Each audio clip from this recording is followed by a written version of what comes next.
Ez dut oso ondo gogoratzen eta nola jakin nuen, nola eukin nuen honen berri.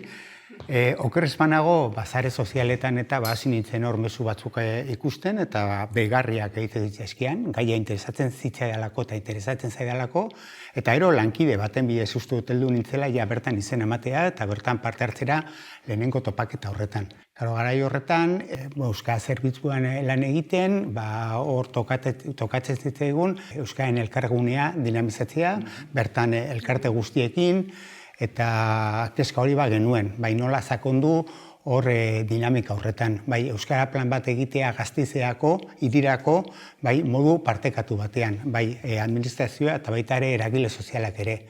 Nik uste dut erronka horrengatik eta hurbildu nintzela bertara.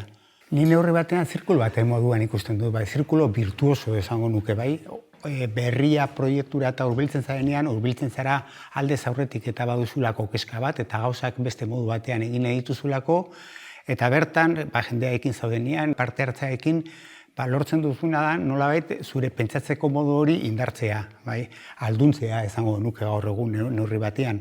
Eta nik inpaktoi buruz hitz egiten, ni batez ere hori aipatuko nuke, hor buruan eta aldaketa bat gertatzen dela, eta dozen proiektu hartzen duzunean, beti begiratzen diozu ikuspegi horretatik.